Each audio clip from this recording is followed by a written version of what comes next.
बिस्मिल्लाहिर्रहमानिर्रहीम, अस्सलाम वालेकुम नाज़रीन। आप देख रहे हैं प्रोग्राम सिटी एट 10। मैं हूं आपकी मेज़बान अना यूसुफ। उम्मीद है आप सब लोग ठीक ठाक होंगे। अपना बहुत सारा ख्याल रखिए। अभी हम देख रहे थे, सुन रहे थे, शहर लाहौर की एयर क्वालिटी इंडेक्स एक बार फिर से मुतासर है।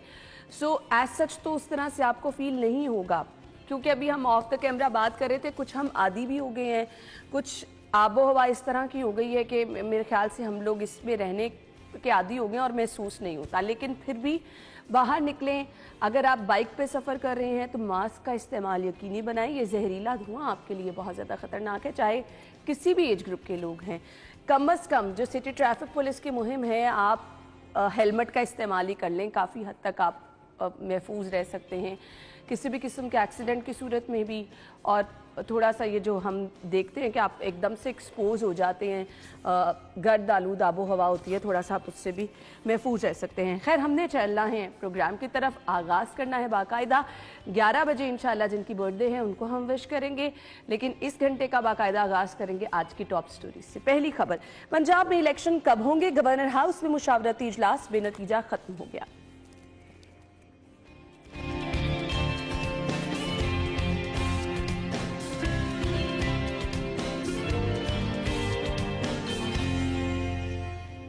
पीटीआई दौरे हुकूमत में तैनात तमाम 97 लॉ अफसरान फारिग। हाईकोर्ट का निगरान हुकूमत के दायरे इख्तियार से मुतालिक बड़ा फैसला।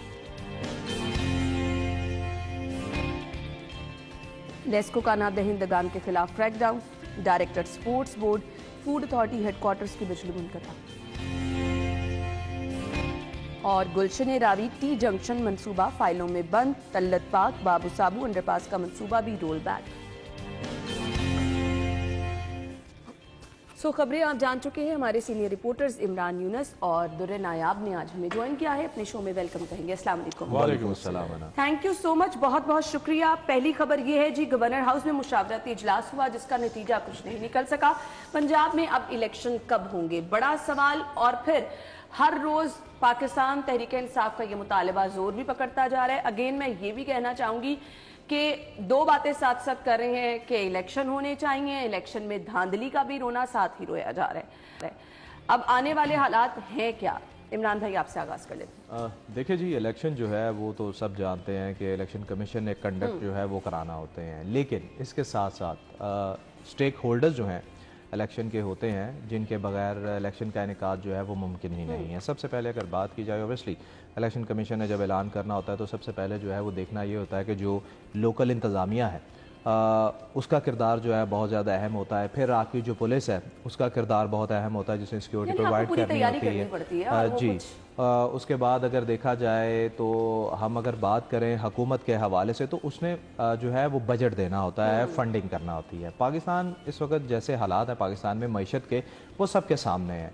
अब आप ये देखें ना कि इलेक्शन कमीशन ने हुकूमत से मेरे ख्याल से कोई 61 अरब जो है वो मांग लिया है सिर्फ 2 सूबों में इलेक्शन करवाने का, जिसमें केपीके है और पंजाब है। आप ये देखें कि वैसे अगर बात की जाए ना, पूरे मुल्क में तकरीबन 100 अरब के करीब जो है ना वो इलेक्शन का खर्च आता है, लेकिन ये तब होता है जब वफाकी सतह पर और सूबाई सतह पर इलेक्शन जो है पूरे मुल्क में इलेक्शन हो रहे हों, वफाक में भी हो रहे हो, सूबे में भी हो रहे हो, तो वहाँ पर इतना ज़्यादा खर्च जो है वो नहीं आता। लेकिन स्पेसिफिक जब आप करवाते हैं किसी एक सूबे में, तब आपका खर्च बढ़ जाता है।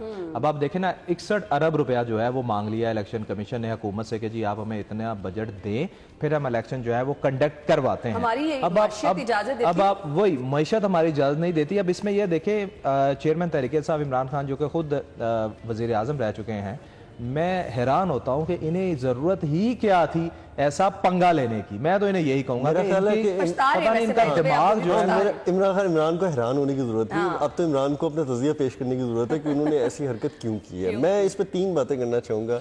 एक तो आपने अंग्रेजी कहावत सुनी है, as you sow so shall you reap. आप जो बोते हैं वो काटते हैं। ये सियासत में जितनी चुतर चालाकियां जो हैं वो आपने ही सिखाई थी, आपने ही सिखाई।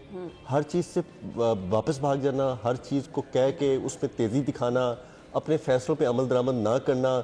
और जिस तरह से आपने देखा कि परवेज़ इलाही साहब, मैं ना मानूं हार वाली बात, कभी उन्होंने बाजू पे पट्टी चढ़ा दी, कभी उन्होंने पंजाब असम्बली के अंदर एक ड्रामा शुरू कर दिया। तो भाई आपने ही ये तेज़ियाँ सिखाई हैं, और अब जब आपके सामने आ रही हैं तो मेरा ख्याल है ज़्यादा चीखने चलाने की ज़रूरत नहीं है। गवर्नर साहब बिल्कुल ठीक कह रहे हैं कि अगर उन्होंने इस एडवाइस पर साइन किए थे तो वो पाबंद है, वो पाबंद है, वो डेट देने के बिल्कुल मजाज भी हैं और देंगे भी। लेकिन अगर उन्होंने इस एडवाइस पे साइन नहीं किए थे तो वो ये डेट नहीं दे सकते। दूसरी बात, उन्होंने उस वक्त, मुझे अच्छी तरह याद है कि जिस वक्त उन्होंने एडवाइस पे साइन नहीं किया तो उन्होंने कहा जी कि मैं इस जो गैर आईनी काम का जो मावराए आइन है, मैं उसकी, मेरा दिल नहीं मानता, मेरा ज़मीर नहीं मानता, तो मैं इस पे साइन नहीं कर सकता। असूली तौर पे गवर्नर अगर साइन नहीं करता असेंबली तोड़ने की एडवाइस पे तो ऑटोमेटिकली असेंबली डिसॉल्व हो जाती। उन्होंने कहा जी ऑटोमेटिकली चले जाइए कि मैं अपने हाथ से गैर आईनी काम नहीं करूँगा। उस वक्त भी इमरान खान साहब को 10 मरतबा समझाया गया, बहुत सारे लोग आए, सदर पाकिस्तान भी उन दोनों बहुत ज़्यादा आते रहे, उनको समझाते रहे। परवेज़ इलाही साहब अलहदा एक कोशिश करते रहे, वो तो चाहते ही नहीं थे। अंदर भी लोग, कुछ लोग नहीं चाहते थे। लेकिन जिस तरह परवेज़ इलाही साहब कहते हैं ना कि 2-3 बंदे जिनके सबसे ज़्यादा मैंने काम भी किया पंजाब में, जिनको सबसे ज़्यादा फंड भी दिए, उन्हीं को चैन नहीं था और वो ही नहीं बैठने देते थे। तो अब बातें तो हैं, इनके अंदर से खुल के सामने आ रही हैं। और एक ख़बर मैं पढ़ रहा था ज़राए के मुताबिक कि जो लास्ट मीटिंग हुई है उस पर भी इमरान खान साहब ने इस चीज़ पे थोड़ा सा इजहार किया है कि जिस तरह पछतावा होता है या जिस तरह होता है गलत फैसला उठा लिया है। अब दूसरी बात कि आपको ज़रूरत क्या थी। अब जब आपने आइनी तौर पर असम्बलियों की जो मुद्दत पूरी होने जा रही थी, उसी वक्त अगर इलेक्शन की तरफ जाना था तो आपको क्या इतनी ज़रूरत मरी हुई थी? और 1-2 महीने से आपने क्या हासिल कर लिया? 1-2 महीने से आपने हासिल किया आपने टाइम गेन किया, आपने प्लस्तर प्रोलॉन्ग कर लिया और जो है पूरी मेडिकल साइंस को हैरान कर दिया। तो इसके अलावा मुझे आपसे ये बताएं कि असूली तौर पे ये गैर आइनी बहरान जो पैदा किया गया है सूबे में, इसका कोई जवाब समझ आता था? और अब उंगलियां भी उन्हीं लोगों पर उठाई जा रही है जिनके गले में इन्हें ढोल डाल दिया कि बचाओ। अब ये फिर ये कहना गलत नहीं होगा कि अगर इमरान खान के हवाले से बात करें, जो ये कह रहे थे कि जी नया पाकिस्तान जो है वो मैं बनाना चाहता हूँ, पुराने पाकिस्तान में जो है वो कई मसाइल थे। भाई आपने भी ज़ाती मुफाद को ही अहमियत दी, आपने मुल्क कौम का नहीं सोचा। जिस तरह हम बता रहे हैं कि हमारा जो मुल्क है माशी तौर पर अब क्या कह सकते हैं कि कटोरा तो हमारे हाथ से छूट ही नहीं रहा ना। उल्टा ये खबरें भी सामने आना शुरू हो गई कि जो मुल्क जो है वो दिवालिया होने जा रहा है, दिवालिया होने, ऐसी चीजें भी सामने आ गई ना। एक फटा हुआ ढोल गले में डाल दी है और अब रोज तनकीद करते हैं आप, निगरान हुकूमत पे अलहदा तनकीद करते हैं आप, जो है इदारों पे अलहदा उनके जो है उन पे क्या कहते हैं कि कदगन लगाते हैं, उनके ऊपर पता नहीं इल्जाम तराशियां करते हैं। कभी आप ये कहते हैं कि मुझे गिराने की साजिश अमेरिका में हुई, कभी आप ये कहते हैं कि पाकिस्तान से ये साजिश अमेरिका में। अब हमें भी मोहतात होना चाहिए कि हम तनकीद करते हुए ये ना कहते हैं कि मेरी गिराने की साजिश इस शो में हुई थी। तो आपको ना मोहतात रह के थोड़ा सा बात करना चाहिए। तो ये एक मजाक चल रहा है, लेकिन क्या पता कल को कोई उठ के कह दे कि नहीं जी ये तो मुझे तो टॉक शोज में गिराने की साजिशें हो रही थी। तो बात ये है कि आप एक संजीदा सियासत करते करते गैर संजीदगी की तरफ चले गए और जितने भी सियासतदान थे उन्होंने आपको समझाया, लेकिन आपने उनको क्या कहा कि जी आपके अपने मुफाद है। उन्होंने अपनी जितनी भी कोलिजन में उनके काफ लीग थी या बाकी थी, उन्होंने कहा जी कि आपके तो अपने मुफादात हैं और आप इस चीज़ पे बजिद रहे कि जो हुकूमत गिरानी ही गिरानी है। और पहला बंदा था जो अपनी हुकूमत गिराने पे इतना ज़्यादा मुहिम जुई का शिकार हुआ था कि वो गिरा के चैन से बैठा और इसका अल्टीमेट नुकसान ही हो रहा है ना। देखें ना, हमारे पास इस वक्त हुकूमत का खजाना बिल्कुल खाली पड़ा हुआ है। अगर हम सिर्फ इलेक्शन के हवाले से बात करें, इस वक्त हुकूमत के पास बिल्कुल पैसे नहीं है, बिल्कुल नहीं है, मुल्क चलाने के लिए पैसे नहीं है, इदारे चलाने के लिए पैसे नहीं है। परवेज साहब से पूछे कि ये पंजाब के खजाने के साथ क्या करके गए? उसको तो पता चल जाएगा ना भाई। नैब और एंटी करप्शन जो है ना वो निकलवा लेंगे। 80 अरब गुजरात सामने भी आ रही है। आप मुलाजमीन देखे बेचारे सड़कों पर आ गए हैं, साजा देखें, उन्हें तनख्वाहें जो है वो नहीं मिल रही और ऊपर से अब जो है वो आप 61 अरब रुपया जो है वो कह रहे हैं कि इलेक्शन करवा दें। भाई बता रहे हैं, मैं तो ये सोच रही हूँ कि मुझे तो खजाने आप गुजरात डिवीजन को ना देते 60 अरब। अक्टूबर में इलेक्शन करा लेते भाई। अक्टूबर में जो है वो टेन्योर पूरा होने जा रहा है। भाई आपको तकलीफ क्या है भाई? 100 अरब में पूरे मुल्क में इलेक्शन होने जा रहा है अक्टूबर में, आप सिर्फ सूबों में 61 अरब का इलेक्शन जो है करवाने की जिद पे अड़े हुए हैं। जिद पे, ओ भाई क्या मिल जाएगा आपको? अच्छा, आप ये गारंटी देते हैं इमरान के वो फिर मान जाएंगे कि जी इलेक्शन ठीक हो गए? नहीं, इलेक्शन ठीक हो गए और धांधली नहीं हुई। धांधली का रोना तो अभी से रोया अभी से कह रहे हैं कि जी वो जी तैयारी हो चुकी है मुझे हराने। ओ भाई आपको हराने की तैयारी नहीं हुई। अवाम को जो है वो शऊर आ गया है, अवाम को पता चल गया है कि आपकी 3.5 साल कारकर्दगी क्या रही है। जो वादे दावे आपने इलेक्शन से पहले किए और उसके बाद इक़्तिदार में आने के बाद किए, उनमें से एक भी पूरा नहीं हुआ। दोगली बातें कि आप नेशनल मीडिया पे कुछ कहते हैं, इंटरनेशनल मीडिया के जब लोगों से मिलते हैं तो आप कुछ और कहते हैं, आप अमेरिका के आगे और बात करते हैं, पाकिस्तानियों के आगे और बात करते हैं, हमें कुछ और कहते हैं। मैं तो हैरान हूँ इस ये बात। तो खुद ब खुद मजाक बनाया जा रहा है ना अपना। खैर अभी तो हमने ब्रेक की तरफ जाना है, ब्रेक के बाद जब वापस आएंगे अगली खबर की तरफ जाएंगे। ये हालात फिलहाल बदलने वाले नहीं हैं, ये इसी तरह से रहेंगे। आवाम के लिए इसके नतीजे में मुश्किलात ही हैं और वो ऐसे ही चलती रहेंगी। ब्रेक के बाद हम आपको ज्वाइन करेंगे, हमारे साथ रहिए।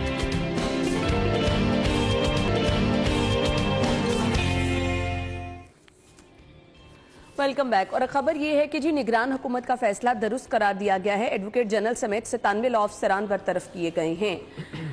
इंतजार मेरे ख्याल से इसी का किया जा रहा था। खुद से डिसीजन इसलिए नहीं लिया गया था। दुर्रे नायाब, आप देखें, शुक्र है कि कुछ फैसले जो जिसका मैंडेट है उसको तस्लीम किया गया, और अगर ये एक चीज़ शुरू हो जाती तो फिर ये ना रुकने वाला एक सिलसिला होना था। बिल्कुल। फिर हर बंदे ने निगरान हुकूमत का जो काम था, जो किरदार था, छोटे से छोटा फैसला भी उसके खिलाफ भी अदालतों का वक्त ज़ाया करना था।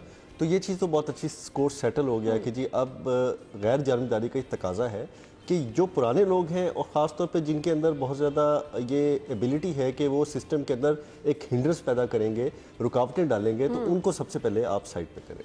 अब रही बात के कानून है ना, कानून, अब कानून का जो हुलिया मैं पेश करूं या आप पेश करें, वो सामने बैठे वाले जो मोअज़्ज़िज़ जज साहिब होते हैं, अदालत होती है, उसका फैसला होता है कि आप कानून की तशरीह सही कर रहे हैं और आप जो तकाजा अदालत से कर रहे हैं गलत कर रहे हैं। अब इससे फ़र्क नहीं पड़ना चाहिए कि वो पीटीआई के बंदे लगा रहे हैं जी, अब वो ना कि निगरान सेटअप लगा रहा है। कानून वही रहेगा, कानून पे बहस वही रहेगी, आइन के तकाजे वही रहेंगे, लेकिन जहाँ पे आप देखें कि वकला हजरात झुकाव पैदा करने की कोशिश करें, वहाँ पे आपको थोड़ा बचना चाहिए, वक्त ज़ाया नहीं करना चाहिए अपना भी और कानून का भी। तो बहुत अच्छा फैसला है, अदालत ने बड़ा मुनासिब फैसला किया है। और इसके बाद जो दीगर रिटे करने का पीटीआई सोच रही थी निगरान सेटअप के फैसलों के मुताबिक, जो कि उनका आइनी इख्तियार है, जो इस्तेमाल कर रहे हैं, उस पर भी मेरा ख्याल ठहराव आएगा, क्योंकि ये चेयरमैन और वाइस चेयरमैन भी अपने तौर पे अभी तक गाड़ियां वापस नहीं कर रहे कि जी हम स्टे ले लेंगे जाके। किस चीज़ का स्टे ले लेंगे? आप जिस वज़ीर आला के तहत, जिस हुकूमत के तहत चेयरमैन वाइस चेयरमैन रहे हैं, वो ही नहीं रही। अब आप वो ही नहीं रही। आपकी बॉडी ऑलरेडी, आपका board of director, board of governor या अथॉरिटी जो है वो डिसॉल्व हो गई है, तो आप किस चीज़ के मेंबर हैं? और अगर आप सरकारी वसाइल का इस तरह इस्तेमाल करेंगे, वो तो चले, अब मैं नहीं बात करता कि ये कहते थे कि जी हम बड़े ईमानदारी के साथ वसाइल का इस्तेमाल, वो तो ख़त्म होंगी बातें, वो तो अब आपको उसका रेफरेंस भी नहीं देना चाहिए।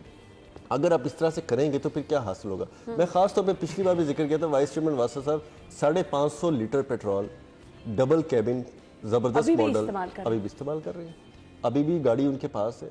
और कौन यहाँ पे पूछने वाला है? यहाँ कौन पूछने वाला है? फिर वही बात है कि अगर निगरान सेटअप कुछ थोड़ा सा सख्ती से पेश आएगा तो ये कहेंगे देखें जी हमारा बड़ा अब इंतकामी कार्रवाई इस्तेहसाल हो गया है, हमारी इंतकामी। भाई इंतकामी कार्रवाई, इंतकाम तो कौम से ले रहे हैं, कौम की गाड़ियां इस्तेमाल करके, कौम के वसाइल इस्तेमाल करके, और हठधर्मी और बेशर्मी की इंतहा है। बहरहाल अल्लाह जानता है कि आगे ये इनकी ज़हनों में क्या चल रहा है, क्या नहीं चल रहा, लेकिन 90 दिन मेरा ख्याल है कि इनको इंतजार करना चाहिए और फैसलों पे बिला वजह 90 दिन की आपने बात की तो जस्टिस जवाद साहब कह रहे हैं कि सब मेरे अहकामात मानते हैं, 90 दिन में अमल ना हुआ तो देखूंगा, अभी कुछ नहीं हुआ, हम यहीं बैठे हैं, घबराने की जरूरत नहीं, गवर्नर भी हमारी इज्जत करते हैं। फाजिल जज का कहना था। हाईकोर्ट ने इंतखाबात के लिए सदर पाकिस्तान को हिदायत जारी करने की दरख्वास्त वापस लेने पर निमटा दी। बहुत जोर दिया जा रहा है इस मामले पर। देखिए ना, अगर हम बात करें ये जो 97 लॉ ऑफिसर हैं इनकी बात करें, या फिर चेयरमैन वाइस चेयरमैन की जो दुर्रे ने आप बात कर रहे थे, इखलाकियात का तकाजा ये है कि जब इनकी गवर्नमेंट गई जो इनको लेकर आई थी, इनको वापस चले जाना चाहिए था। अब ये देखें, हमने कोर्ट में कोई केस लड़ना हो, आपने, मैंने या दुर्रे नायाब ने, तो हम ऑब्वियसली आइन और कानून हमें इजाजत देता है कि हम अपना वकील खुद चुने ना। तो फिर ये कैसे पॉसिबल है कि अगर मौजूदा हुकूमत ने साबका हुकूमत की करप्शन के खिलाफ कोर्ट में चैलेंज करना है, तो चैलेंज वो किसके जरिए करेंगे? साबका हुकूमत के रखे हुए बंदों के जरिए। ऐसा नहीं हो सकता। खैर ये तो चला, ये बात यहाँ खत्म हो जाती है। दूसरी, अगर हम अपनी मौजूद अदलिया के हवाले से बात करें, एक आइन के हवाले से या आइन की एक शिक है, उसके हवाले से मैं यहाँ पर बात करना चाहता हूँ। ये जो चीफ इलेक्शन कमीशन होता है ना, चीफ इलेक्शन कमिश्नर जो होता है, इसकी जो पोस्ट है ना, उसकी मैं पावर आपको बताने लगा हूं कि उसकी पावर क्या होती है। उसकी पावर ये होती है कि 5 आपकी जो बड़ी मुल्क की सीट्स होती हैं ना, उसमें इसका शुमार होता है। और वो सीट्स कौन सी हैं? प्रेसिडेंट ऑफ पाकिस्तान की है, प्राइम मिनिस्टर की है, चीफ ऑफ आर्मी स्टाफ की है, और उसके बाद आपकी जो है चीफ जस्टिस की है, फिर जो है वो चीफ इलेक्शन कमिश्नर की पोस्ट जो है वो है, जो कि इमरान खान साहब ने लगाई है। अब माजरत के हाँ, साथ आप ये हमेशा कहा करें, आप ये हमेशा कहा करें। हम तो इसको पॉलिटिसाइज करना नहीं चाहते ना, मैं आपको वैसे अहमियत बता रहा हूँ।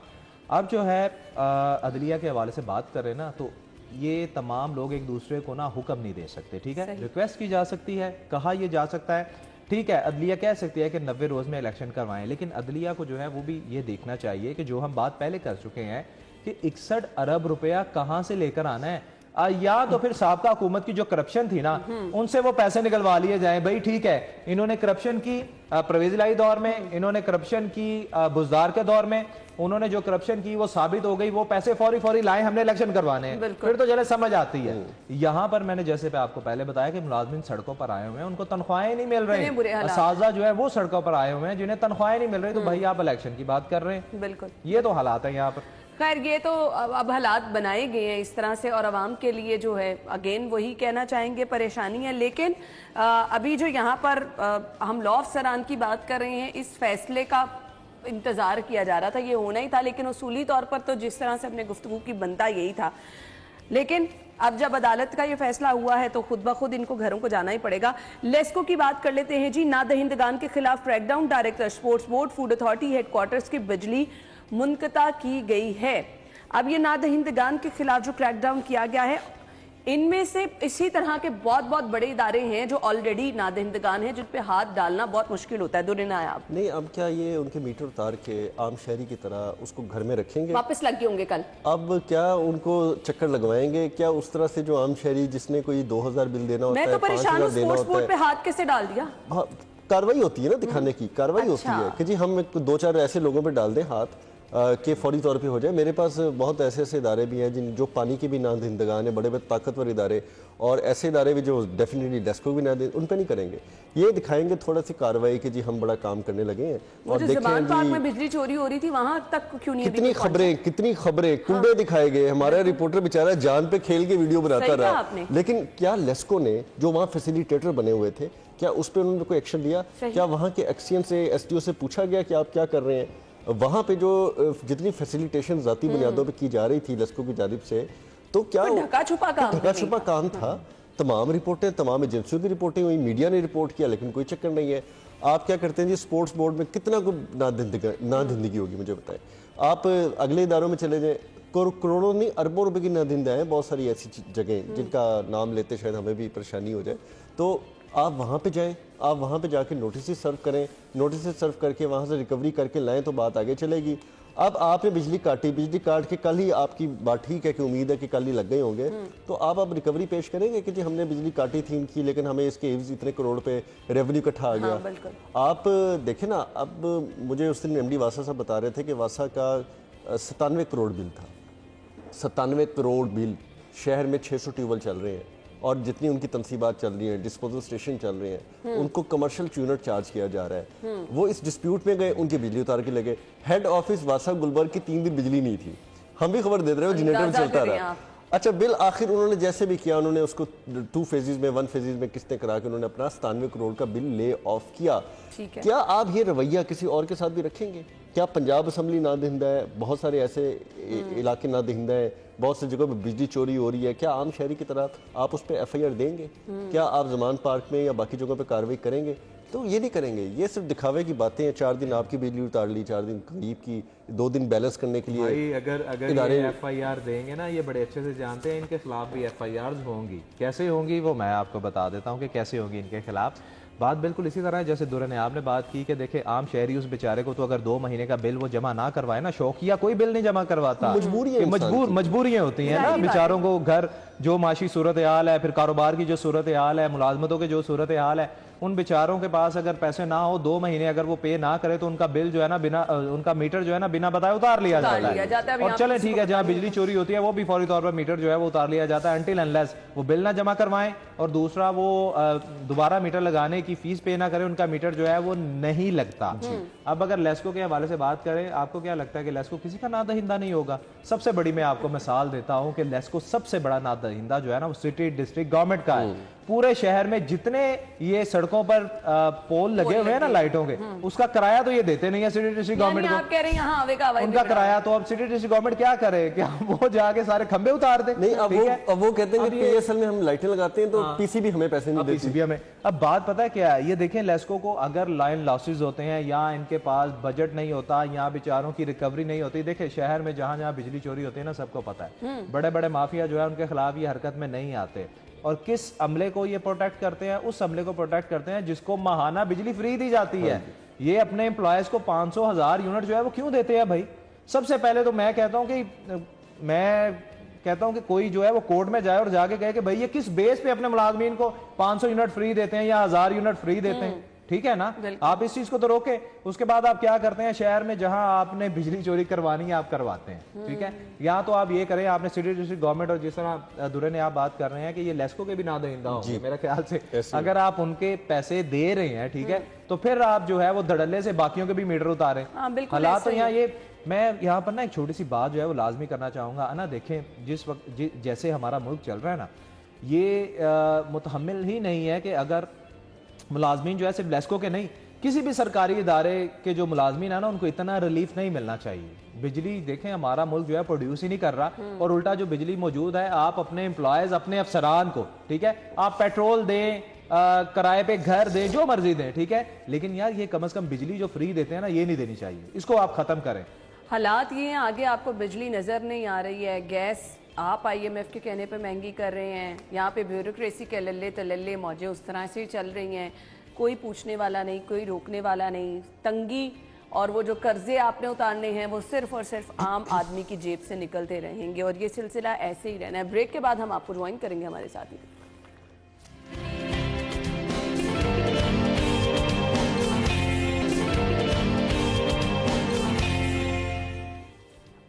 Welcome back. खबर यह है जी, काबीना की मंजूरी के बगैर बनाए जाने वाले गुलशन रावी टी जंक्शन, तल्लत पार्क, बाबू साबू अंडरपास मंसूबे पर काम रोक दिया गया। बहुत ही रशी एरिया, ये काम रुक गया है, इसके बाद के हालात क्या होंगे? लेकिन ये जो मामला है कि काबीना ने मंजूरी नहीं दी थी, दुरे नायाब किस तरह काम शुरू हो गया? बिल्कुल, ये लाहौर का बड़ा लॉस हुआ है, और लॉस सिर्फ हुकूमत की उजरत के शिकार के होने की वजह से हुआ है। मुझे नहीं पता था कि परवेज़ इलाही साहब को तख्तियाँ लगाने का इतना शौक है कि उन्होंने ना फंड्स की मंजूरी ली, ना काबीना में जहमत उठाने की कोशिश की कि हम ले जाएं, और ना ही एडीपी में, चूँकि सरकार ने फंड देने थे तो उसकी एलोकेशन करवाई गई। लेकिन अपने जाने के कुछ रोज़ कबल उन्होंने तख्तियाँ बाकायदा लगवा दी। ना सिर्फ यहाँ पे लगाई, बल्कि उन्होंने तल्लत पार्क समेत आगे, आप समनाबाद में भी उन्होंने, आपको पता है, शादरा में भी कोई चीज़ छोड़ी नहीं उन्होंने। कर दी। हाँ, समनाबाद क्रिकेट ग्राउंड जिसका भी वजूद ही नहीं है, जिसका समझ ही नहीं है कि अभी आप चली जाए ना, आप मुझे बता दें जाके कि जी कहाँ पे बनना है। अच्छा, वहाँ पे भी तख्ती लगा दी। लेकिन तख्तियाँ लगाने से तो ज़रूरी था कि क्या आप कोई कानूनी कार्रवाई बाईपास करते हैं? क्या आप विदाउट अप्रूवल और without any justification of funds आप कोई प्रोजेक्ट स्टार्ट कर सकते हैं? आपने दो मेजर काम जिस पे हम सारी उम्र तनकीद करते रहे, चाहे वो किसी की भी गवर्नमेंट थी, चाहे वो खान साहब की गवर्नमेंट थी, चाहे वो पीछे शहबाज शरीफ साहब की पंजाब में गवर्नमेंट थी, कि आप उजलत में नहीं कर सकते। आपने सियासत पीटीआई ने खास तौर पे इस चीज़ पे की कि इन्होंने मंसूबे जो है ना जी, वो पता नहीं क्या कर दिया, ऑरेंज लाइन कैसे बना दी, मेट्रो बस कैसे बना दी, बाद में इनको 4-4 साल ये नहीं मिल सका कुछ कि उसके अंदर क्या एम्बिग्विटी हुई थी। आप बता दें उसके अंदर क्या प्रोसीजर लैब्स थे।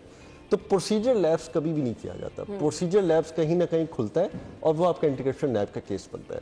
उसके अंदर आपने, अच्छा, अब ये एक और भी सवाल है कि अगर आप उजलत में इतने प्रोजेक्ट्स जो बगैर अप्रूवल आप तख्तियाँ लगा रहे थे, तो हो सकता है आपने कुछ, मैं इल्ज़ाम नहीं लगाता, लेकिन कुछ जो ठेकेदारों को ठेके दिए हैं तो उसकी भी जांच पड़ताल होनी चाहिए। ऑलरेडी निगरान सेटअप इस पर नोटिस ले चुका है और वो देख रहा है कि ठेके किसको दिए गए।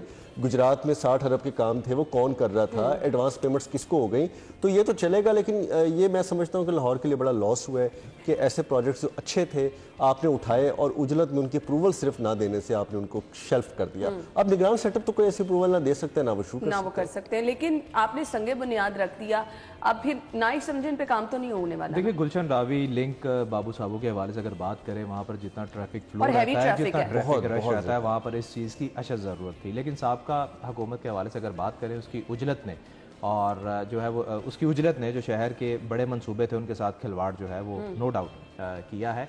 परवेज़ इलाही साहब के हवाले से अगर बात करें, साबिक़ वज़ीर आला के हवाले से, जब उन्हें ये पता चलता था ना कि कल उनकी हुकूमत जो है वो जा रही है कि चेयरमैन तहरीक इंसाफ इमरान खान ने कह दिया कि हमें असम्बलियां तोड़ने हैं, उसी दिन वो LDA का गवर्निंग बॉडी का इजलास बुला लेते थे और अगले 2 दिन को इफ्तितार से बिना रख लेते थे बिना रातों रात। ऐसी खबरें जो है वो भी रिपोर्ट हुई हैं, दुर-ए-नयाब जो है वो देते रहे हैं कि रात को LD अफसरान को नहीं पता होता था कि सुबह जो है वो इफ्तिताह करने हमने जाना है। वो सुबह पता चलता था कि जी फटाफट करो, हमने वहां पर तख्ती लगाने जाना है। अच्छा, एक मनसूबा इमरान, मैं आपकी बात काट के शामिल कर दूं, एक मनसूबा ऐसा था जिसमें इम्कान असम्बली को भी नहीं पता लगा और दुआ भी हो गई। वो था ये आपका तबलीगी इज्तिमा वाली रोड का, राइवल रोड। देखिए ना, आप तो ये मजाक है ना, सिर्फ अवाम मुल्क कौम के साथ मजाक कर रहे हैं ना। आप सिर्फ अपनी वाह के लिए, अपनी जयकार के लिए आप क्या कर रहे हैं कि जी मेरी तख्तियां लग जाएं कि जब ठीक है मुस्तकबिल में जब हुकूमत जब ये प्रोजेक्ट बनाएगी तो ये होगा कि जी ये मेरी तख्ती यहाँ पर लगी हुई थी। अब बात इसी तरह है कि इन्होंने सबसे पहले देखे, अगर आप वाकई इस चीज़ को लेकर सीरियस थे तो सबसे पहले आपको क्या करना चाहिए था? ऑब्वियसली काबीना से मंजूरी लेनी चाहिए थी,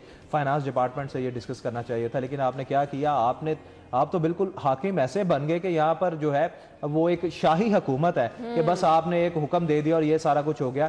इन्होंने अभी भी बहुत सारी चीज़ें जो है वो, जिस तरह दुर-ए-नयाब ने बताया कि निगरान हुकूमत जो है वो आइडेंटिफाई कर रही है कि कहाँ कहाँ पर इन्होंने एम्बेजलमेंट जो है वो की है। अब आप ये देखिएगा, इन्होंने जो यहाँ से फंड्स मुंतकिल किए हैं गुजरात पे, स्पेशली अगर मैं बात करूँ, इन्होंने जो एजुकेशन सेक्टर के साथ सबसे बड़ा मजाक किया वो ये किया था कि जो स्कूल कॉलेज के लिए लाइब्रेरीज बननी थी, बच्चों ने वहाँ पर जो है वो ऑब्वियसली आला तालीम हासिल करनी थी, उसके तमाम फंड जो है वो उन्होंने गुजरात मुंतकिल कर दिए थे। ये तो अल्लाह का लाख लाख करम है कि निगरान हुकूमत जो है वो फौरी तौर पर इसने एक्शन लिया और वो एक ही दिन में वो फंड्स वापस मंगवा कर उन हेड्स में जहां से निकाले गए थे वहां पर मुंतकिल कर दिए। अब आप ये देखिएगा, ये सारी चीजें जब आहिस्ता आहिस्ता सामने आएंगी तो फिर देखिएगा अभी क्या होगा। अभी तो वो खामोश बैठे हुए हैं और स्लोली इन तमाम चीजों को जो है वो देखा जा रहा है। तो ये सिर्फ एक प्रोजेक्ट नहीं, ऐसे कई प्रोजेक्ट जो है वो आपको लेकिन सामने ये जो आवाम आएंगे। के साथ मजाक हुआ, आपने तख्तियां लगा दी, आपने अपनी वाह समेट ली, अब ये फाइलों तक रहेंगे कब और कब? अच्छा, लाहौरियों को बड़ी देर बाद पता लगा कि तख्तियां इधर लग रही थी और फंड्स कहीं और जा रहे थे। ये तो अभी उनको आने वाले दिनों में और बड़े सरप्राइजेस मिलेंगे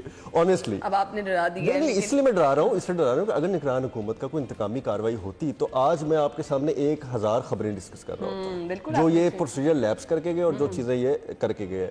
लेकिन चूंकि अब उनका भी ऐसा मिजाज तो आहिस्ता आहिस्ता सब खुल के सामने निगरान हुकूमत वाली अकल जो है वो बुजदार को या परवेज इलाही साहब को आई होती ना। आप यकीन जाने, सिर्फ ये 3.5 साल का जो इनको टर्नओवर मिला था, खुदा की कसम मैं कहता हूं कि हमारे सूबे के वारे न्यारे हो जाते। बस जब नीयतें खराब हो ना, और नीयतें खराब हो, आपकी नीयत अपनी जेबें भरने की हो तो फिर इस तरह से काम चलते हैं। हम ब्रेक के बाद ज्वाइन करेंगे और कुछ बात करेंगे कल डॉक्टर्स के एहतजाज के हवाले से। हमारे साथ ही रहिएगा।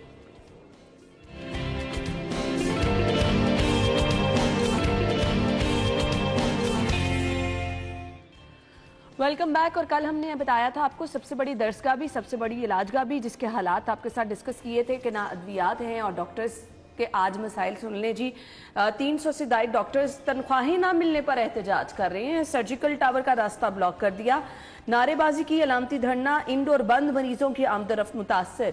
कहाँ जाएंगे? मेरे पास टाइम कम है, एक एक कमेंट मेरे दोनों। देखें, इस वक्त गवर्नमेंट को सबसे ज्यादा जरूरत है कि इन इलाजगाहों का इलाज किया जाए ताकि ये फिर गरीब आगाज तो हो गया, लेकिन यहाँ तो हालात इलाज बस से बाहर है सही ने। अब अगर इसका इल्जाम मैं कहूंगा कि पिछली हमारी सूबाई वजीर जो थी सेहत की, कि उन्होंने क्या किया, तो हो सकता है कि कल को किसी प्रेस कॉन्फ्रेंस में मेरे गिरबान तक को बात आ जाए, लेकिन मैं ये नहीं कहूंगा।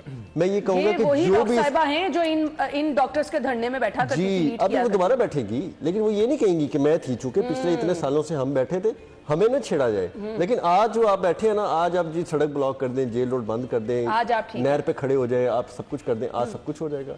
और बजाय कि इनसे सवाल किया जाए, ये उल्टा खुद मुलजिम होकर दूसरा सवाल करेंगे काजी से कि जी देखें जी ये क्या हो रहा है। आप ये सोचें कि अगर इलाज मुआवजा रुक गया, डॉक्टर्स को तनख्वाहें नहीं दी जाएंगी, वो काम नहीं करेंगे, अद्वियात पहले नहीं मिल रही, और मरीजों को जो लिखी हुई अद्वियात डॉक्टर दे देते हैं कि बाहर से ले आए, वो भी नहीं लिख के देंगे, तो फिर मरीज रोएंगे, बिलकेंगे। देखिए जी, बिल्कुल इलाज मुआवजे के हवाले से बात करें तो ये तमाम जो वुज़रा हैं, सियासतदान हैं, ये इलाज करवाने बाहर जाते हैं सिर्फ इसलिए कि यहाँ पर सहूलियात और नहीं है, इनको डॉक्टर पंजाब वैसे असेंबली नहीं। से मुफ्त अद्वियात और भी मिल होता जाती क्या है, यहाँ पे ये इतनी महंगी तालीम हासिल करके, पहले तो कोई डॉक्टर बेचारा बनता नहीं, अगर ये महंगी तालीम हासिल करके डॉक्टर बन भी जाए तो वो नॉर्मली प्रेफर करते हैं कि बाहर चले जाएं। अगर वो बाहर नहीं कर रहे, यहाँ पर ही सहूलियात जो हैं वो आवाम को दे रहे हैं इलाज मुआवजे की, तो भाई आपको उनकी कदर करनी चाहिए। और यहाँ पर हो क्या रहा है, वो बेचारे इतनी ज़्यादा तालीम हासिल करके, ठीक है, तनख्वाहें नहीं मिल रही हैं, एहतजाज कर रहे हैं, और दूसरी तरफ जो है अपोजिशन और साबिक वज़ीर आज़म जो है वो ये कह रहे हैं कि भाई इलेक्शन करवाएं। और भाई 61 अरब आप इलेक्शन के लिए कह रहे हो, तो इनको तो तनख्वाहें देने के लिए पैसे नहीं है। जैसे मैं पहले कह रहा था कि सरकारी मुलाजमीन जो है वो भी बेचारे तनख्वाहों को रोक रहे हैं और रो रहे हैं, और असातिज़ा जो है वो भी रो रहे हैं। अब डॉक्टर्स जो हैं उनकी मिसाल भी सामने आ गई। के साथ सलूक किया जा रहा है, तो फिर आपका मुस्तकबिल आपको अंधेरा ही नजर आ रहा है। बहुत बहुत शुक्रिया नाज़रीन, हम आपको ज्वाइन करेंगे हेडलाइंस के बाद।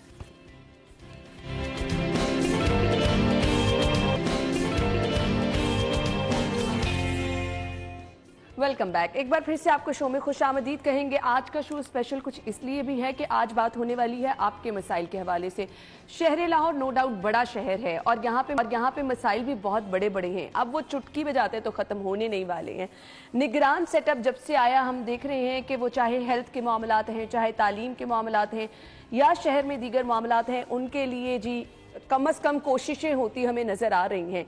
जैसा कि शहर में जो तरक्याती काम चल रहे हैं, निगरान वज़ीर आला की जानिब से फौरी अहकाम जारी किए गए कि इनको जल्द अज जल्द मुकम्मल किया जाए। PSL भी आपके सामने जो है वो मैचेस शहर लाहौर में जो शेड्यूल है उसके लिए ट्रैफिक फिर ऑल्टरनेट आपको देखना है, सो उसके भी इंतजाम किए जा रहे हैं। लेकिन आपके जो मसाइल हैं, जो सबसे बड़ा मसला आवाम का है महंगाई, उसको कैसे कंट्रोल किया जाए। जो हमें हर रोज़ आटे के, घी के जो मसाइल नज़र आ रहे हैं कि जी यूटिलिटी स्टोर पर नहीं मिल रहे, मार्केट से गायब हो रहे हैं, हालांकि कुछ चीज़ें जो हैं उसमें फ़ायदा कौन लोग उठा रहे हैं, माफियाज।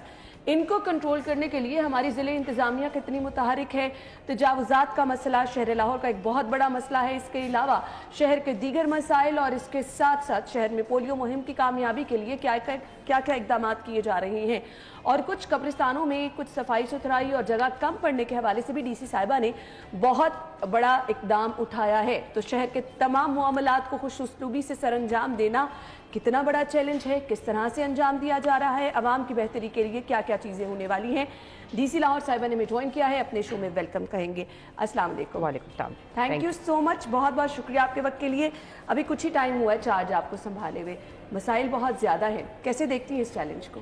जी, जिस तरह आपने कहा, लाहौर के डेफिनेटली चैलेंजेस का स्केल बहुत ज़्यादा है, लेकिन उसी हिसाब से एक टीम प्लेस इन की गई है जो कि अपनी पूरी एफर्ट्स जो है उस पर लगाएगी। ये सारे चैलेंजेस वन बाय वन हम सारे टेकअप कर रहे हैं साइमल्टेनियसली। वज़ीर आला साहब की स्पेशल हिदायत हैं इन सारी चीज़ों को टेकअप करने के लिए। आई स्टार्ट ऑफ के जिसमें प्राइस कंट्रोल मैकेनिज्म के ऊपर कि हमने ये सबसे बड़ा चैलेंज है इस वक्त। इसमें डिफरेंट कमोडिटीज़ के ऊपर होर्डिंग के इश्यूज आ रहे हैं साथ साथ, और उसके ऊपर जो हम करेक्टिव एक्शंस लेते हैं। इस वक्त हमारे 74 के करीब प्राइस कंट्रोल मजिस्ट्रेट्स मौजूद हैं जिसको अब हम इन्हांस भी कर रहे हैं, और उनकी हमने मिनिमल टारगेटिंग की है कि at least in a single day वो 50 इंस्पेक्शंस पर डे ज़रूर करें ताकि उनको अपने एरिया की इन जनरल वर्किंग नज़र आ रही हो। इसके साथ ही साथ इसको हमने क्लब इन किया है कि जो सब्ज़ी मंडियां हैं वहाँ पे जो थोक के रेट से स्टार्ट ऑफ होता है काम, वहाँ पे अगर रेट सेटल हो जाता है तो आगे उसका ट्रिकल डाउन इफेक्ट होगा जो नीचे मार्केट तक प्लेस इन होगा। तो अर्ली मॉर्निंग हम लोग सारे जो है सुबह विज़िट करते हैं जो हमारी 5 सब्ज़ी मंडियाँ हैं, उसके अंदर हमारे एडिशनल कमिश्नर, ADCs, ACs में ख़ुद हम लोग सारे मौजूद होते हैं, मार्केट कमेटी के लोगों के साथ मौजूद होते हैं। वहाँ पे हम करेक्टिव एक्शन इंश्योर करवा रहे हैं ताकि नीचे तक के लिए सब्ज़ी मंडी और फलों की कीमत में उनके ऊपर वर्किंग हो सके। इस तरह ही हम लोग उसको कैटन करते हैं कि जहाँ पे होर्डिंग वगैरह के कोई एलिमेंट्स नज़र आ रहे हैं डिफरेंट फूड कमोडिटीज़ के ऊपर, उसके ऊपर करेक्टिव एक्शंस हो रहा है। आटे को लेके फॉर एग्जांपल स्मगलिंग की प्रॉब्लम्स आती हैं कि लोग आउट लेके जा रहे हैं ये वो, उसमें हमने काफ़ी ज़्यादा क्रैक डाउन किया है और 3-4 डिफरेंट एस्पेक्ट कार्रवाइयों में इवन इन लास्ट 5 डेज़ इसके ऊपर काफ़ी ज़्यादा क्रैक डाउन किया गया है ताकि इस तरह की चीज़ों को रोका जाए। सही। स्पेसिफिकली अगर मैं सब्जियों की बात करूं, क्योंकि हमारे रिपोर्टर्स रोज़ाना फील्ड में जाते हैं और हम प्राइस बताते हैं अपने नाजरीन को, हमारे शो का ही हिस्सा है ये सेगमेंट। सो वहाँ पर ये होता है कि DC रेट पे जो सब्जियाँ लगाई जाती हैं ना वो सब स्टैंडर्ड होती हैं, और फिर अगर आपने अच्छी क्वालिटी की सब्जी खरीदनी है तो अब ये डिफरेंस हमने किस तरह से मैनेज करना है मैडम? जी, ये सुबह जो हमारी सब्जी मंडी में जाते हैं वहाँ पे आपको पता है दर्जा अव्वल, दर्जा 2, दर्जा सोम की वर्किंग हो रही होती है। उसको अब हम फैक्टर इन कर रहे हैं कि वहाँ पे हमारे प्राइस कंट्रोल मजिस्ट्रेट जो है मार्केट कमेटीज़ के साथ मिलके उसमें इंश्योर कराएं कि क्वालिटी कॉम्प्रोमाइज़ किए बगैर उधर रेट सेटल किस तरह होता है। तो उसके लिए हम लोग डेली बेसिस पे सुबह इंगेज कर रहे हैं। सुबह हम जाते हैं, एक हमारे बल्कि सब्ज़ी मंडियों में पूरे दिन के हिसाब से ही ऑक्शनिंग हो रही होती है डिफरेंट टाइप्स ऑफ फ्रूट्स की, सब्ज़ी की। तो उस एक टाइम पीरियड में 5 सब्ज़ी मंडियों में हमने प्राइस कंट्रोल मजिस्ट्रेट्स प्रेजेंट किए हैं ताकि वो ऑब्जर्व भी करते रहें और जहाँ करेक्टिव एक्शन लेना है वहाँ पे लें। उसका राइट वे थोड़ा सा ट्रिकल डाउन इफेक्ट थोड़ा सा डिलेड होगा, लेकिन हमारी पूरी कोशिश है कि एटलीस्ट हम थोक के हिसाब से जहाँ पे बिक रहा है सामान वहाँ पे हम इंगेज करके वहीं पे सेटल इन कर दें ताकि आगे वेंडर को भी मसला ना हो कि उसका भी प्रॉफिट मार्जिन ऑब्वियसली उधर रिप्लेस होता है और उनको भी कोई मसला ना आए। सही। एक रिक्वेस्ट आपसे ये भी करनी है क्योंकि आवाम शिकायत ये करती है और हमें स्पेशली कहा गया है कि आपसे ये मामला डिस्कस करें जो इतवार बाजार लगाए जाते हैं। लोग कहते हैं हम वेट करते हैं संडे आए तो हम थोड़ी सी चले ग्रॉसरी 4-5 दिन की इकट्ठी कर ले, दफातर जाना होता है, अपनी जॉब पे जाना होता है, तो थोड़ा सा एक हफ्ता उनका अच्छा गुजर जाता है। वहाँ पर कुछ कीमतों में रिलीफ लोग चाह रहे हैं कि कम से कम ओपन मार्केट से, आम मार्केट से इतवार बाजार में हमें कुछ रिलीफ मिल जाए। बिल्कुल, ये इतवार बाज़ार और जो मॉडल बाज़ार है इसका बनाने का मकसद भी यही था कि वहाँ पे थोड़ी सब्सिडाइज्ड रेट पे और एक रेट वेरिएशन इन प्लेस हो। उसके ऊपर भी हम वर्किंग कर रहे हैं। जहाँ जहाँ पॉसिबिलिटीज़ क्रिएट हो सकती है वहाँ पे हम डेफिनेटली इंश्योर करवाएंगे और वहाँ पे फैसिलिटीज़ की इन्हांसमेंट, इम्प्रूवमेंट के ऊपर भी वर्किंग साथ साथ हो रही है। इसमें हमने मॉडल बाज़ार की मैनेजमेंट को भी इंगेज किया हुआ है और एसी साहिबान भी वक्तन फ़वक्तन उधर विजिट्स करके चीज़ों को बेहतर कर रहे हैं। सही। अब एक और शहर का जो बहुत बड़ा मसला है वो है तजावुज़ात। जगह जगह हम देखते हैं डिस्ट्रिक्ट गवर्नमेंट भी कार्रवाइयाँ करती है, MCL भी करती है, फिर इसमें इन कार्रवाइयों में हमें वो एक तसलसल नज़र नहीं आता जो हम फॉलो अप कहते हैं ना। आपने एक दिन कार्रवाई की, दूसरे दिन की, तीसरे दिन वहाँ पर वही काम हो रहा होता है। सो इसके लिए किस तरह से आप मुतहरिक हैं? कि इस पे एक चैलेंज है जो कि एग्जिस्ट कर रहा है फॉर मल्टीपल ईयर्स। उसमें हम एक 2 pronged स्ट्रेटजी के ऊपर वर्क कर रहे हैं कि एक शॉर्ट टर्म स्ट्रेटजी है कि जहाँ पे हमने राइट वे बेहतरी क्रिएट करनी है। वो इसलिए भी ज़रूरी है क्योंकि मल्टीपल डेवलपमेंट प्रोजेक्ट्स इस वक्त शहर में काम हो रहा है और उसकी वजह से ट्रैफिक कंजेशन के इश्यूज आ रहे हैं और साथ ही साथ हमारे अब PSL मेगा इवेंट्स वगैरह, जश्न बहारा का इवेंट, ये सारी चीज़ें ऐड ऑन होंगी। तो उसकी ट्रैफिक मैनेजमेंट के लिए हम ट्रैफिक पुलिस के साथ, MCL के साथ मिलकर एक कोऑर्डिनेटेड एफर्ट डालेंगे कि जिसमें शॉर्ट टर्म में हम डिफरेंट जो हमारी मेजर आर्टरीज हैं वहाँ पे कैंप्स प्लेस इन करके उधर ताकि जो सारे के सारी बिल्कुल जो सारे एजेंसीज की रिक्वायरमेंट है वो वहाँ पे मौजूद होगा और वो पूरी भरपूर कोशिश करेंगे कि साथ साथ इंक्रोचमेंट को भी रिमूव किया जाए और जो इलीगल पार्किंग हुई होती है वो मतलब डिफरेंट मसाइल जो ऐड ऑन हो रहे होते हैं, वेस्ट का इशू है, वो सारी चीज़ें एक ही जगह से क्लैम्प इन हो रही। इसी चीज़ को फिर हम एक लॉन्ग टर्म स्ट्रेटजी पे लेके जाएंगे कि कैंप्स लगाना ही हल नहीं है। वो शॉर्ट टर्म में तो बिल्कुल एक वर्किंग हो सकती है कि जहाँ पे एक इवेंट्स की मैनेजमेंट के लिए या वर्किंग के लिए बेहतर बनाया जा सके, लेकिन इसकी लॉन्ग टर्म सोल्यूशन बहरहाल इंगेजमेंट के थ्रू है। सिटीजन्स की इंगेजमेंट, जो उधर शॉप ओनर्स हैं उनकी इंगेजमेंट के साथ उनके मसाइल को हल करना और उनको उधर से इन्फोर्स भी करवाना। सही। क्योंकि पहरा हर वक्त नहीं दिया जा सकता बहरहाल, नहीं, आपको लोगों तो का उसको इंगेज करना। हाँ जी, और हमारी वही एक अप्रोच है मेरी ऑफिस की स्पेसिफिकली कि हम सिटीजन फीडबैक के ऊपर वर्किंग कर रहे हैं और लोगों को इंगेज करके करेंगे। इन्फोर्समेंट एक हद तक आपको चीज़ें लेके जा सकती है, बहरहाल behaviour change is the most important. बिल्कुल आपने से कहा इंगेजमेंट की, आपने लोगों की बात की तो लोग चाहते हैं कि अपने मसले डायरेक्ट आप तक पहुंचाएं। किस तरह पहुंचा सकते हैं, आप तक रसाई कैसे मुमकिन है? देखिए, मेरा ऑफिस हर वक्त खुला है, मेरे दरवाजे ऑफिस के हर वक्त खुले हैं, लोग इजीली एक्सेस भी कर सकते हैं, वो कोई चैलेंजेस उसमें उनको नहीं होंगे। अदरवाइज देयर डिफरेंट फोरम्स के हमारे ऑनलाइन सोशल मीडिया प्लेटफॉर्म्स के थ्रू भी वर्किंग हो सकती है, हमारे डिफरेंट हेल्पलाइंस एंगेज हो सकती हैं, हमारे सारे ऑफिसर्स की एक ओपन डोर पॉलिसी है जो कि इम्प्लीमेंट भी हो रही है। सही। वो किसी भी वक्त एक्सेस करके हम उसमें बता सकते हैं। यानी अगर आपको शहर से रिलेटेड कोई भी मसला है तो आप DC साहिबा के दफ्तर जा सकते हैं, आपकी बात को सुना जाएगा और उस पर फौरी काम भी किया जाएगा। PSL का आपने जिक्र किया, बहुत बड़ा इवेंट होता है और लाहौरिया तो वैसे ही हर इवेंट को लेकर पुरजोश भी होते हैं। दूसरी तरफ कुछ लोगों की गुस्सा भी करते हैं कि जी इंतजामात कुछ उस तरह से नहीं हुए, हमें परेशानी का सामना रहा। सो डिस्ट्रिक्ट गवर्नमेंट के तमाम इंतजामात मुकम्मल हैं? जी, इसके ऊपर देखिए मल्टीपल टाइम्स अब ये इवेंट क्योंकि हो चुका है तो हर दफ़ा एक लर्निंग होती है कि जिसके ऊपर वर्किंग करके उसको मज़ीद इम्प्रूवमेंट की तरफ लेके जाया जाता है। ऑलरेडी हमारी टीम मीटिंग्स हो चुकी हुई हैं, का हर एजेंसी के साथ जो हम लोग पिछले की से लर्निंग एक्सपीरियंस होता है उसको भी हम इम्प्लीमेंट करा रहे हैं।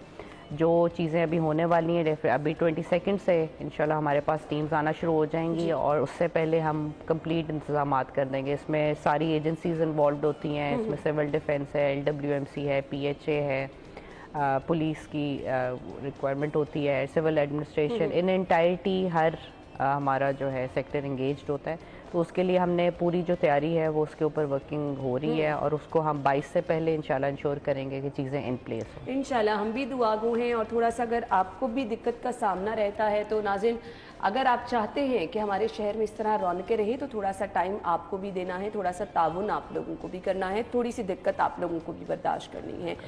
जश्न बहारा का आपने जिक्र किया तो मैं जानना चाहूँगी, अगर आप थोड़ा सा बता दें कि क्या प्लान किया जा रहा है लाहौर, ये किस तरह से जश्न बहारा के लिए जो है वो तैयार रहे। जी, इस पे वज़ीर आला साहब की स्पेशल हिदायत के तहत जो है अब हम उस विंडो को देख रहे हैं कि जो PSL के दरमियान में जो हमारे डेज होंगे ऑफ काइंड ऑफ जो गैप है जी, जो गैप है उसके अंदर 5 से 12 के दरमियान सारी एक्टिविटीज़ को प्लेसिंग किया जा रहा है, जिसके अंदर ये सारे हमारे डिपार्टमेंट्स, PHA लीड रोल में होगा, जिसके अंदर सारी की सारी, क्योंकि इसलिए फेस्टिवल्स वगैरह की इंगेजमेंट वो सारा कुछ होता है, म्यूज़िकल नाइट्स वगैरह, उनकी एक डिटेल्ड प्लान है, कैलेंडर है जो कि तश्कील दिया जा रहा है। इंशाल्लाह वो भी रोल आउट किया जाएगा और उसके अंदर सारे हमारे जो गिवन डिपार्टमेंट्स हैं उनको अंदर पूल इन किया जा रहा है। लाइफ स्टॉक है, टूरिज़म डिपार्टमेंट है, information, they are all going to work for it. और इस एक हफ्ते में इंश्योर करवाएंगे कि लाहौर के जो शहरी हैं उनको मैक्सिमम एंटरटेनमेंट भी मिले और वो एक्चुअली प्रॉपर तरीके से सेलिब्रेट कर सकें। चलिए जी, ये तो बहुत ज़बरदस्त है। इसके लिए अभी आपको थोड़ा सा इंतज़ार करना पड़ेगा क्योंकि ये मामला जो हैं अभी तैयारियों के मराहिल में है। हमने ब्रेक लेनी है, ब्रेक के बाद जब वापस आएंगे तो कुछ बात करेंगे हम पोलियो के हवाले से। इंतज़ामिया की जानिब से आप देख रहे हैं कैंपेन चलाई जा रही है, उस पर भी बात करेंगे, कुछ दीगर मामला भी शहर के डिस्कस करेंगे। हमारे साथ ही रहिएगा।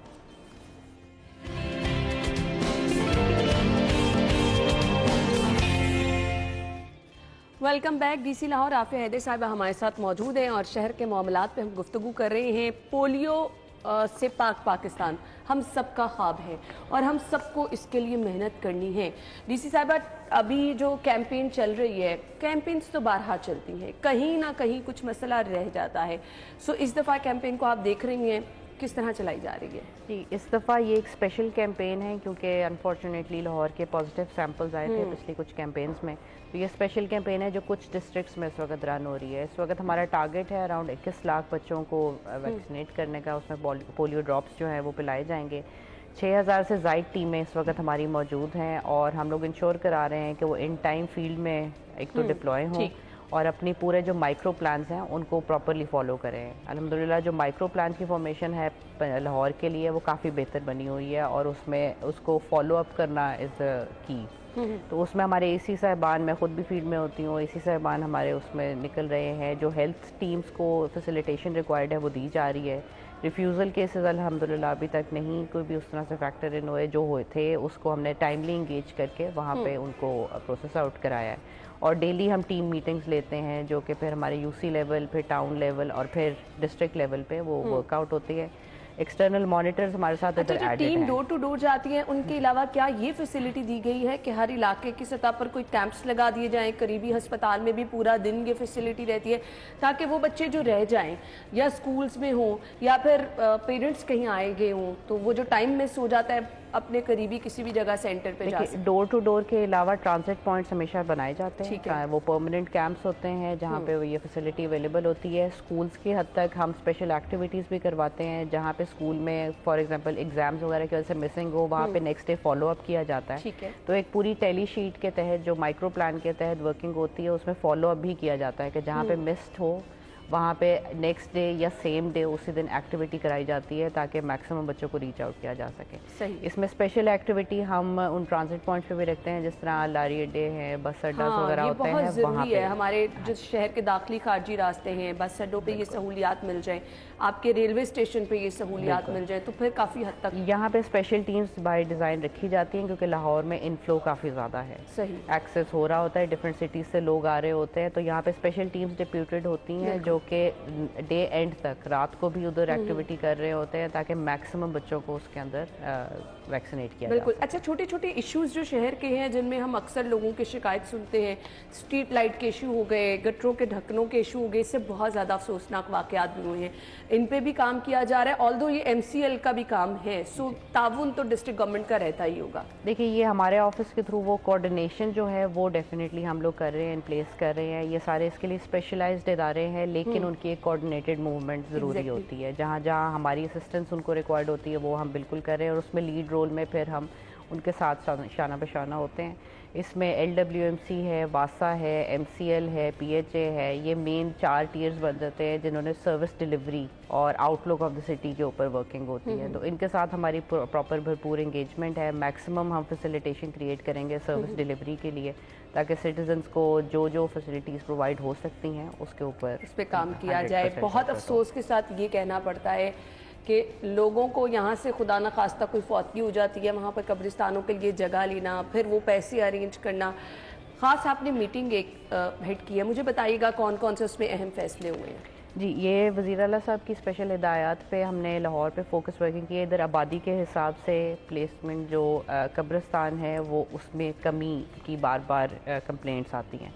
तो उसमें एक तो हम स्पेसिफिकली कर रहे हैं कि 849 जो हमारे एग्जिस्टिंग ग्रेवयार्ड्स हैं उनकी हम सर्वे रिपोर्ट फिर से करवा रहे हैं कि उसकी सर्वे किया जाएगा फैसिलिटीज़ की हद तक। और सेकेंडली कि अगर कोई इलीगल ऑक्यूपेशन है और वो लैंड ऑक्यूपाइड है तो उसके ऊपर वर्किंग करा के उसको तजावुज़ात को ख़त्म कराया जाएगा अगर वो रिपोर्ट में फ्लैग होता है। दूसरा, एडिशनल कहाँ कहाँ बनाए जा सकते हैं, कहाँ लैंड अवेलेबिलिटी और कहाँ पे किया जा सकता है। तीसरा, हम उसके अंदर कर रहे हैं कि हमने जॉइंट टीम्स तहसील लेवल पे बनाई हैं AC साहिबान की कमांड के नीचे, जिसके अंदर LWMC, PHA, MCL और लोकल गवर्नमेंट के एहलकार मौजूद हो गए। मेन डोमेन ये लोकल गवर्नमेंट की बनती है, लेकिन हम उसके अंदर लीड रोल में आके उनके साथ वर्किंग कर रहे हैं कि वहाँ सफाई सुथराई का मेयार बेहतर हो, वहाँ पे अगर श्रब्स वगैरह की ग्रोथ है, ओवर ग्रोथ है, उसको ख़त्म किया जाए, उससे भी जो मैक्सिमम स्पेस क्रिएशन हो सकती है उसको किया जाए। सही। कुछ इलाकों में जहाँ स्पेस रन आउट हो गई है वहाँ पे एडिशनल की वर्किंग की जाए।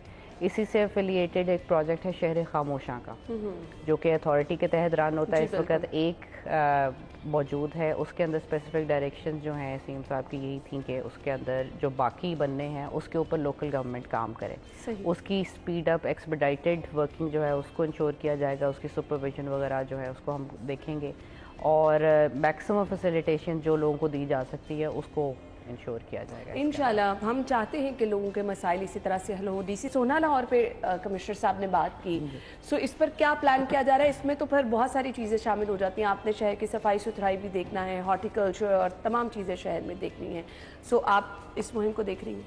जी, इसके अंदर हमारी डिफरेंट जो एजेंसीज़ हैं, इसमें LWMC और PHA का लीड रोल होगा, जिसके अंदर वर्किंग स्टार्ट ऑफ हुई हुई है। LWMC का आपको पता है कि इसमें काफ़ी ज़्यादा इंपॉर्टेंट रोल होता है, 6000 टन से ज़ायद ऑन अ डेली बेसिस इधर क्लियर आउट हो रहा होता है, और 3 शिफ्ट्स में उनका वर्किंग ऑपरेशनल होना बहुत इंपॉर्टेंट है। इसके लिए कल भी हमने इनके साथ मीटिंग की और इसके अंदर उनको बैकअप किया जा रहा है कि सारी की सारी फील्ड टीम्स मौजूद हों, टाइम पे मौजूद हों, अर्ली मॉर्निंग स्टार्ट ऑफ हो और मैक्सिमम अपना आउटपुट दें। इस वक्त LWMC की ऑपरेशनल हालत काफ़ी बेहतर हो चुकी हुई है, जो HR और मशीनरी आनी थी वो आ चुकी हुई है, वो हमें शहर में नज़र भी आ रहा है कि कम से कम सफाई के हालात बेहतर हैं। उसकी बेहतर सुपरविजन, उसमें हम लोग ऑब्वियसली इनके साथ फील्ड में साथ साथ होंगे, मौजूद होंगे, इनके साथ अर्ली मॉर्निंग एक्शन करना, नीचे रात को नाइट शिफ्ट को मोबिलाइज करना, क्योंकि नाइट शिफ्ट जो है वो कमर्शियल मार्केट्स के लिए एक बहुत इंपॉर्टेंट रोल प्ले करता है। तो उसकी क्लीनिंग अरेंजमेंट्स के लिए उसको हम इंश्योर करवाएंगे साथ साथ, और PHA साइड बाय साइड जो है वो ग्रीन लाहौर की तरफ जो वर्किंग है उसकी तरफ लेके जा रहे होंगे, और ये कल्मिनेट होगा हमारे जश्न बहारा इवेंट के साथ साथ कि उसके साथ वो साथ पिच इन हो जाए। सही। लाहौरियों के लिए मैसेज क्या होगा आपका? मैडम, लाहौरियों के लिए जी हमारे दरवाजे ओपन हैं, आप लोग ज़रूर बताएं जो जो इश्यूज़ आ रहे हैं, हम लोग ऑलरेडी टेकअप कर रहे हैं, जो हमें सोशल मीडिया प्लेटफॉर्म्स के थ्रू हमें इंगेज करके बताया जा रहा है, या डे टू डे जो वॉक इन करके बता रहे होते हैं। नेक्स्ट स्टेप्स में हमने रेवेन्यू कोर्ट्स की तरफ फोकस करना है अपने, कि जो हमारे अराजी रिकॉर्ड सेंटर्स है वहाँ पे जो फैसिलिटेशन मैक्सिमम मिल सकती है, रिलेटेड भी बहुत मसाइल हैं। ये सारी चीज़ें हमारी ऐड इन हुई है, हम लोग उसको एक एक करके, जो हमारी नई टीम आई है they are very capable able officers, और वो साथ साथ ही इन चीज़ों को लेके चलेंगे। आप लाहौरियों से गुजारिश है कि वो हमारा साथ दें, ज़रूर पिन पॉइंट करें जहाँ जहाँ इश्यूज़ हैं, ताकि हम उसके हिसाब से वर्किंग अपनी स्ट्रीमलाइन भी कर सकें। अपनी सजेशंस ज़रूर दें कि जहाँ पे चीज़ें बेहतर हो सकती हैं, और हमारे साथ चलें। ताउन बहुत ज़रूरी है जी। हम असल में सोचते हैं कि सिर्फ तनकीद ही कर सकते हैं, लेकिन जहाँ पर आपका काम है कि आपने थोड़ी सी हेल्प करनी है, आप भी पार्टिसिपेट करें। इन दी एंड माह रमज़ान की तैयारियां स्टार्ट हो चुकी हैं, उसके लिए आवाम के लिए क्या खबर है? जी इंशाल्लाह मार्च एंड पे हमारा रमज़ान मुबारक स्टार्ट होगा, तो उसके लिए तैयारियां हमने स्टार्ट कर ली हुई हैं। जो जो चीज़ें स्ट्रीमलाइन होनी होती हैं वो वर्किंग इन ऑर्डर है। रमज़ान बाजार के ऊपर जो फाइनल अपटेक आएगा उसके हिसाब से फिर वर्किंग इंशाल्लाह। उससे पहले हम आपको मदू भी करेंगे ताकि हम शहरियों के साथ डिटेल में बात कर सकें। बहुत बहुत शुक्रिया, गुड लक, आपके वक्त का बहुत बहुत शुक्रिया।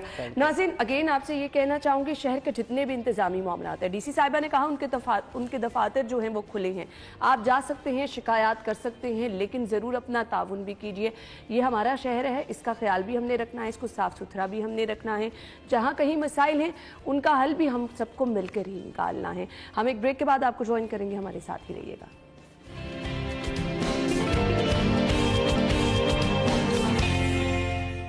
एक बार फिर से आपको शो में खुशामदीद कहेंगे जी। मौसम तब्दीली की तरफ जा रहे हैं और अब आपका दिल करता है कि अच्छे अच्छे मशरूबात जो हैं उनका इस्तेमाल किया जाए।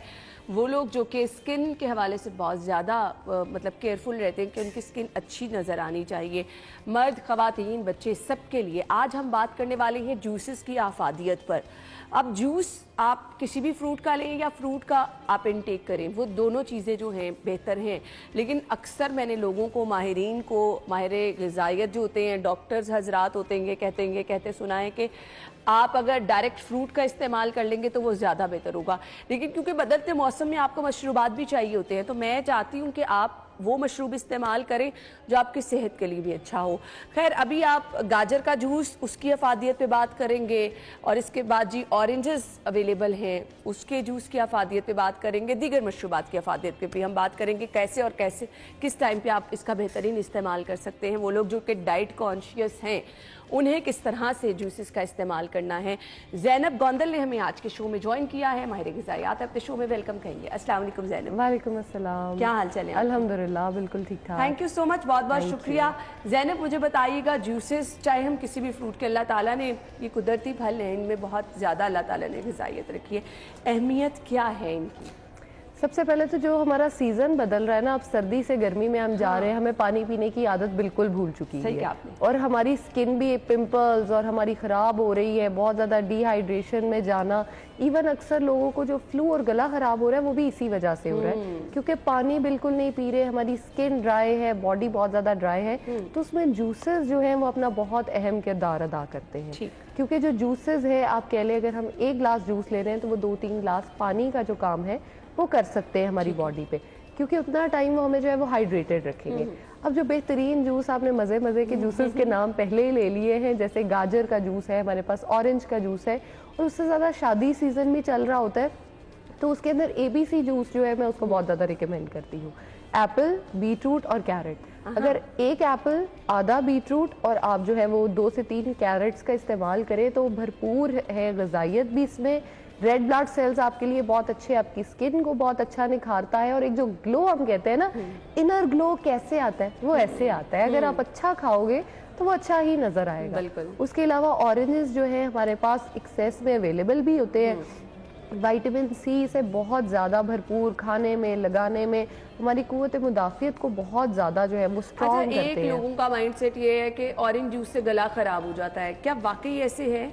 ऐसा नहीं है, लेकिन अगर किसी को लगता है कि हो जाता है तो उसमें थोड़ा सा पानी डाल के आप पी लें, डाइल्यूट कर लें, उसकी खटास जो है वो खत्म हो जाएगी। एक और जी, हमारे यहाँ मैंने जो ट्रेंड देखा है बहुत सारे लोगों का, जूसेस जब भी बनाए जाते हैं चीनी का इस्तेमाल बहुत किया जाता है। ओह माय गॉड, चीनी, नमक, काला नमक और काली मिर्च। मुझे ये समझ नहीं आता कि एक फ्रूट का जो अपना टेस्ट है आप उसको क्यों नहीं इंजॉय करते। आपने वो देखा ही नहीं, अगर आपने अगर चीनी डाल दी तो आपको तो पता ही नहीं चला कि ऑरेंज का टेस्ट क्या था, गाजर का टेस्ट क्या था। एक चीज के फ्लेवर को, अरोमा को तो एंजॉय करें, उसके साथ साथ जो पपाया का जूस है वो हमारे लिए बहुत ज्यादा अहमियत का हामिल है। हम ऑरेंज की ऑलवेज बात करते हैं, इसमें विटामिन सी बहुत ज़्यादा है, बिल्कुल बहुत ज़्यादा है, बहुत अच्छा होता है हमारी स्किन के लिए, हमारी इंटेस्टाइन की हेल्थ के लिए बहुत अच्छा होता है। लेकिन अगर पपाया की बात करें तो पपाया में ऑलमोस्ट जितना 3 ग्लास में ऑरेंज जूस में विटामिन सी हमने लेना था, 1 ग्लास पपीते से हम वो ले सकते हैं। और हमारी स्किन को जो रिंकल्स पड़ने लग जाते हैं उसको बहुत कम करता है, रिड्यूस करता है, और बहुत आप कह लें इफेक्टिव जो रिजल्ट्स हैं वो दे रहा होता है हमारी एंटी एजिंग के लिए। उसके साथ साथ अब तो जो आपने रीजन बता दी है ना, क्योंकि आजकल हर कोई जवान दिखना चाहता है, तो लोग तो इसका इस्तेमाल करने वाले, लेकिन वही है कि इतदाल से इस्तेमाल किया जाए, चाहे वो ऑरेंज जूस है, कैरेट जूस है, जो भी है उसको अगर इतदाल से इस्तेमाल करेंगे तो उसमें कोई मसला नहीं है। सही। हमारे यहाँ मसला ये भी तो आता है, हम पहले तो इस्तेमाल नहीं करते, अगर करते हैं तो इतना ज्यादा इस्तेमाल करते हैं कि फिर हम कहते हैं ओ मेरी तो अब ये प्रॉब्लम स्टार्ट होगी। हर किसी में नई प्रॉब्लम्स आती हैं, तो अगर हम इतदाल से चलेंगे तो वो प्रॉब्लम्स भी नहीं आएंगी। अच्छा जी, आपने इतदाल का जिक्र किया, तो दिन में 2 टाइम आप जूसेस का इस्तेमाल कर सकते हैं। कुछ लोग प्रेफर करते हैं कि खाली पेट जूस का इस्तेमाल कर ले, इस प्रैक्टिस को कैसे? अच्छा, खाली पेट जूस का इस्तेमाल जो है वो बिल्कुल नहीं करना चाहिए, क्योंकि जूसेस में जो है वो शुगर कंटेंट ज्यादा होता है, तो शुगर की स्पाइक जो है वो बहुत राइज कर जाती है जैसे ही आप खाली पेट उसको पीते हो। शुगर के मरीज तो बिल्कुल इसको सुबह उठते ही इस्तेमाल नहीं करेंगे, और डाइल्यूट करके जब हम लेते हैं तो उससे जो शुगर कंटेंट होता है वो भी बहुत हद तक जो है वो कम हो जाता है। तो इसका बेहतरीन हल जो है वो यही होता है कि आप अगर जूस का इस्तेमाल कर रहे हो, अपना नाश्ता करें, आपका जो स्नैक का टाइम है जो 12-1 बजे के करीब हम देते हैं, आप उसमें जूस का इस्तेमाल करें, ताकि बाहर गर्मी भी हो जाएगी, आपको जूस पीने का मजा भी आएगा। अगर सुबह उठते ही जूस भी पी लेंगे तो इतनी ना तो उस टाइम पे आपको प्यास लगी हुई होती है, ना आपकी बॉडी जो है वो न्यूट्रिएंट्स को लेने के लिए रेडी होती है, तो एब्जॉर्प्शन उतनी अच्छी नहीं होती। अगर आप 10, 11, 12 बजे के करीब उसको लेते हैं तो एब्जॉर्प्शन उसकी मैक्सिमम पॉइंट पे और बहुत अच्छी हो जाती है। वो लोग जो कि डाइट कॉन्शियस हैं, कुछ लोग कहते हैं कि फ्रूट्स का अगर वो इस्तेमाल कर रहे हैं या फिर अगर जूसेस का इस्तेमाल कर रहे हैं तो उनकी डाइट डिस्टर्ब होगी। मुझे ये बता दें, तमाम फ्रूट्स के जूस अगर वो इस्तेमाल करना चाहें तो कर सकते हैं, उससे वेट तो नहीं गेन होगा? अच्छा, जूस पीने से वेट गेन तब होता है जब आप फॉर एग्जाम्पल 3 से 4 अनार का इकट्ठा जूस निकाल के पिएंगे, तो अच्छा वेट तब बढ़ेगा, क्योंकि वो कैलोरीज बहुत ज्यादा हो गई है। अगर आप 1 अनार का जूस पीते हैं तो वेट गेन नहीं होगा। आप ऑरेंजेस 1 या 2 के ऑरेंज का जूस पी रहे हैं तो वेल एंड गुड। अगर आप 8 से 10 ऑरेंजेस का इकट्ठा जूस पिएंगे तो वो खराब ही होगा। जैसे समर्स में हम प्रैक्टिस देखते हैं लोगों में, मैंगो मिल्क शेक जो है वो बहुत ज्यादा, देखिए आपकी स्माइल जो आई है वो, लेकिन वो भी 1 ग्लास नहीं हमने पीना, पूरा जग भर के बनेगा और पूरा एक ही पिएगा बंदा, ऐसे ही है। तो फिर कैलोरीज तो बढ़ेंगी, वजन बढ़ेगा। वही बात है, इतदाल पे ही आके बात खत्म होती है। खा आप सब कुछ सकते हैं, पी आप सब कुछ सकते हैं, सभी फ्रूट्स के जूसेस जो है आप उसका इंटेक कर सकते हैं, लेकिन कितना और किस टाइम पे ये मैटर करता है। और बच्चों के लिए आफादियत क्या है? बच्चों को आप क्या रूटीन का हिस्सा ये चीज़ें बना सकते हैं? बिल्कुल, बच्चों को ये चीज़ें वेरी अर्ली एज से ही स्टार्ट करवा देनी चाहिए, ताकि वो आगे चल के भी पीते रहे। मेरा एक क्लाइंट है, वो जूसेस नहीं पीता किसी भी फ्रूट के, या फ्रूट खाता ही नहीं है। क्यों? क्योंकि उसकी फैमिली ने उसको इंट्रोड्यूस नहीं कराया, और अब उसको डर लगता है कि पता नहीं इसका टेस्ट क्या है। जैसे बहुत सारे लोगों में हम देखते हैं लीची नहीं वो लोग खाते, पता नहीं इसका क्या टेस्ट है, एग्जैक्टली, कि कभी चखा ही नहीं, क्योंकि फैमिली ने इंट्रोड्यूस नहीं कराया। जब आपका बच्चा 1 साल का हो जाए तो उसको चाहे मैश करके दे फ्रूट को, चाहे उसका जूस निकाल के दे, उसको इंट्रोड्यूस जरूर कराए सभी फ्रूट्स। इससे होगा क्या कि जो बच्चा है आपका, उसको सभी टेस्ट भी मिलते जाएंगे, न्यूट्रिएंट्स भी मिलते जाएंगे, और वो एक हेल्दी लाइफ की तरफ डेवलप होगी, तो बच्चे को आदत हो जाती है ये चीजें खाने की। Thank you so much Zainab, आपके वक्त का बहुत बहुत शुक्रिया। और अगेन आपके लिए मशवरा यही है कि ये तमाम कुदरती चीज़ें, इसमें अल्लाह ताला ने बहुत आफादियत रखी है, आप इस्तेमाल ज़रूर करें, इनका फ़ायदा ही फ़ायदा है, लेकिन इत्तेदाल के साथ, ताकि वो फ़ायदा आप तक एज इट इज़ पहुँचे। जब आप बहुत ज़्यादा ज़रूरत से ज़्यादा इस्तेमाल करते हैं तो फ़ायदे के बजाय उसके नुकसानात पहुँचने शुरू हो जाते हैं। Once again thank you so much. कल सेम टाइम पर आपसे मुलाकात होगी। अपना बहुत सारा ख्याल रखिएगा, इजाज़त दीजिए, अल्लाह हाफिज़।